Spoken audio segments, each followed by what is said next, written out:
Ibihe byiza bakunzi ba Kivu Network ndabaramukije kandi mbahaye ikaze mu makuru ya mu gitondo itariki ya 9 ukwezi n'ukwa kabiri umwaka n'ibihumbi 2026 ndabasuje aho muherereye hose mu bice bitandukanye abari kutwumva muri hano mu Rwanda, abari mu Burundi, abari muri Repubulika ya Demokarasi ya Kongo Kinshasa rwose ndetse n'anga mu burasirazuba bwa Kongo ndetse n'abari Uganda, Kenya ndetse n'ibihugu byose duturanye Tanzania ndetse n'ahandi henshi abari rwota amasimbi kabisa bo muri Amerika, Canada ndetse n'ahandi henshi hatandukanye mudukurikiye ndabasuje kandi mbahaye ikaze rero rwose muri aya makuru agezweho ku butaka bwa Kongo. Ni mu bice n'ibindi byinshi bitandukanye bikomeje kugenda byumvikana ko intambara yo ikomeje kugenda iba mbi cyane ku ruhande rw'izi nyeshyamba za AFC M23 zikomeje gutakaza byinshi cyane kabisa. Abo rero bakubwira ko kugeza aka kanya ku munsi w'ejo rero AFC M23 mu masaha yo mu gicuku ni mu ijoro rya kebwo no muri twamaze tayari kwinjira muri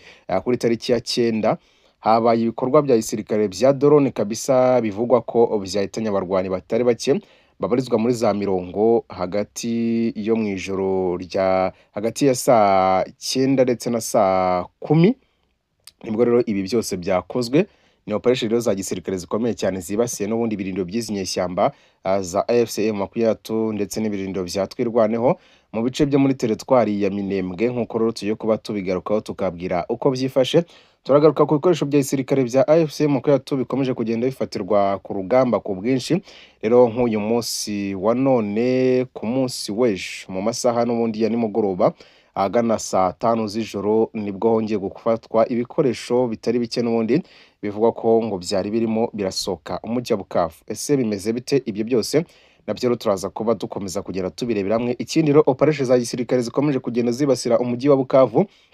Ngubu tayari igisirikare cya Kongo cyamaze kuniga uyu mujyi wa Bukavu mu buryo rero cyawunizemo n'ubuhe. Ibyo byose nibyo tugiye gukomeza kugenda turebera hamwe tugakomeza kubabwira uko byifashe. Ubu ngubu rero igisigaye ni order yo kuvuga ngo murekure umuriro ku mujyi wa Goma.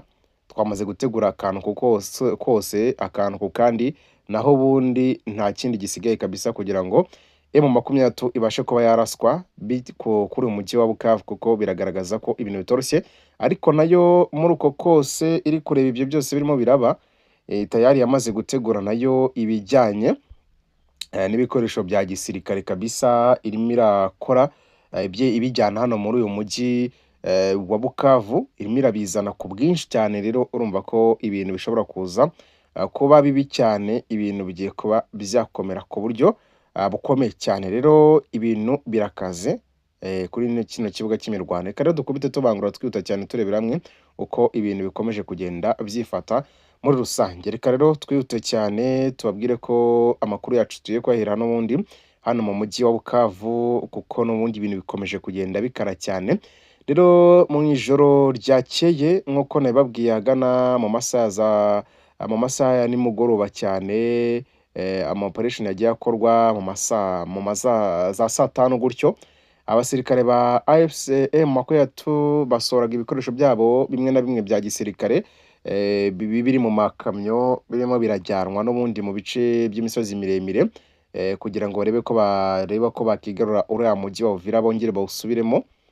Muri uko gusohoka rero muri iyi minsi nabwiye ko ibice byinshi cyane nk'ibice bya za Toyota biri hafi na hano ndetse n'ibice biri hafi n'imihanda route nationale zose hano, cyane cyane umuhanda route nationale 5 nomero 5 niwo ukunda gukoreshwa cyane werekeza mu bindi bice byo muri Kivu Amajyepfo nk'ibice biri hafi na za Uvira ndetse no muri za Katogota ndetse no muri bira bice bimanuka bya za Ruvungi muri kiriya kibara n'ubundi muri za Plaine de Ruzizi mu bice byo muri za Uvira. Hano rero ni route nationale 5 bakoresha uyu muhanda.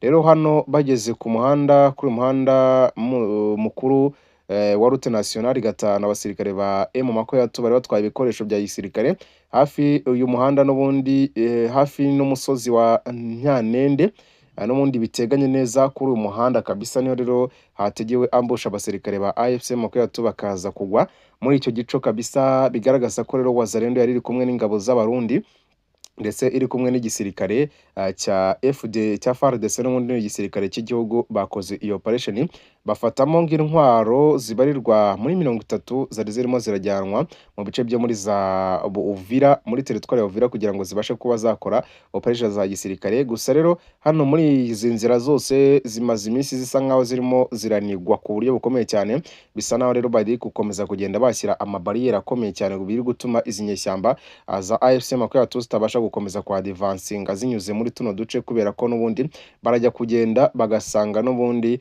izo nzira zirimo abasirikare benshi cyane ba FARDC kandi n'abandi basirikare b'abarundi ndetse na wazalendo. Bigaragaza ko rero gukomeza kwa advancinga ngo babashe kuba bakomeza gukora ibyo bikorwa bya gisirikare bizakomeza wenda kugira icyo bikora. Bigaragaza ko rero nyine biragoye cyane kugeza aka kanya. Rero AFC M23 ni ukwiga umutwe mushya wenda wo gushaka izindi njiro ushobora kuba wanyura, kuko bino bice birimo abacancuro, bino bice by'imihanda mu mashyamba hakikije ndetse n'imisozi hakikije nka Nyanende. Rero uyu musozi warizwamo ingabo za leta ndetse n'abacancuro barimo, kandi harimo na FDNB na wazalendo. Aho bose rero nuko bakomeza kugenda bigaba bakasatira umujyi wa Bukavu, bagakomeza gukora utwo dutendo twose mwumvishe baje kuba bakora muri rusange. Rero iki gico cyatezwe muri amasaha nijoro kivuga ko cyahitanye n'ubundi abarwanyi batari munsi ya 20 b'izi nyeshyamba za AFC M23, nubwo rero nta tangazo ryemewe riri official rirashyirwa hanze n'igisirikare cyacyo cyose, yaba FARDC cyangwa se yaba M23 muri rusange. Rero gusa ibyo ni ibitangazwa n'abaturage ku bikorwa bya gisirikare babonye byabaye ndetse n'amakuru babashije kuba bamenya uburyo ukuntu ibintu biba bimeze. Urumva rero ntago byoroshye izi nyeshyamba za AFC M23, ntago byoroshye, urugamba rukomeje kugenda ruba urugamba kabisa. No gukomeza natwe tugenda tubikurikirana akantu ku kandi, tukagenda tuba updatinga tubohereza idonido ku bijyana n'ubundi n'imirwano ikomeje kugenda igaragara hano ku butaka bwa Kongo muri rusange. Rero reka tuve hano muri Bukavu tujye no mu bindi bice kabisa tubabwira uko ibintu bikomeje kugenda byifata, dore ko izi nyeshyamba za AFC M23 zikomeje guhurika mu gace ko muri Ruwanga kamaze iminsi karafashwe n'abasirikare ba FARDC. Kugeza aka kanya noneho M23 yongeye kwagaba ibitero. Hano ni muri teritwari ya Uvira ariko uri murayisohokamo cyangwa se mu nkengero zaho. Rero M23 mu masaha ya mu gitondo ahagana isaha za saa 11 yahatangije ibitero kabisa, bigaragaza ko biri gushaka kwa advancinga gufata ibi bice byangaha muri Uvira kugira ngo bakomeze kugenda bareba ko bashobora kuba bagera bongera gusubiza ikirenge cyabo muri kano gace muri rusange. Ku munsi w'ejo Cafunda yarafashwe na muri Mwenga teritwari, ariko igisirikare cya M23 ntago gikomeje kugenda cyumva uburyo ibintu byafashwe byakozwe ndetse n'uburyo batakaje Cafunda hano muri teritwari ya Mwenga. Ibyo rero byaje kubasunikira kongera kugaruka muri kano gace kwagaba ibitero mu masaha ya saa 10 n'igice. Bigaragara ko rero ari gukomeza kugenda biyahura n'ubundi kuri kino gisirikare cya RDC ndetse n'igisirikare kiri kumwe n'ingabo z'abarundi, kandi murabizi neza ko iyo bahuje kabisa ibintu biba byakomeye cyane kuri no butaka. Bivuze ko rero iyi M23 ari byo irimo irakomeza kugenda yishukaho ko ishobora kuza gutakaza abasirikare benshi cyane, kandi abasirikare kabisa bashobora kuza kurangira birimo birayibana bibi cyane kuko miratakaza ku bwinshi. No gukomeza rero byose tugakomeza kugenda tubirebera hamwe uko bukeye uko bwije. Reka dukubite muri za Minembwe mu masaha nijoro nk'uko twababwiye harashwe mu masaha ashira saa 9 saa 10 gutyo. Drone bivugwa ko yarashe muri kano gace n'ubundi ko muri Minembwe isenya ng'ibirindo bigera muri 2 by'abarwanyi ba Twirwaneho ndetse na AFC M23. Bigaragaza ko rero FARDC muri minsi nta mikino ifite, irakoresha ibintu byose irebe ko yakomeza gukora ibikorwa bya gisirikare, ibashe kuba yakomeza kwa advancinga. Irakoresha imbaraga zose ifite kugira ngo irebe ko ibyo bintu byagerwaho cyangwa se byakorwa. Nukomeza rero kugenda tugerageza no kurebera hamwe n'ibindi byose birimo biratangazwa kugira dukomeze kugenda tubahereza na update zigendanye n'imirwano ikomeje kugenda ivugwa muri rusange. Urumva rero ibintu ni byinshi cyane, no gukomeza no mu yandi masaha tukaza kuba update nga tubahereza update ziriwe biri ku kibuga cy'imirwano. Reka rero mbabwira ati muri abantu b'agaciro kabisa hano ku muryango mugari wa Kivu Network, mukomeje gusharinga, mukomantinge ndetse munakomeze kudushyigikira muri byose kugira ngo dukomeze kugenda tubahereza update z'ibigendanye n'imirwano ikomeje kumvikana mu burasirazuba bwa Kongo. Reka mbashimire cyane kandi Imana ikomeze kubana namwe, dusubire mu yindi makuru y'umugoroba turebera hamwe update zose zibyiriwe ku mirwano.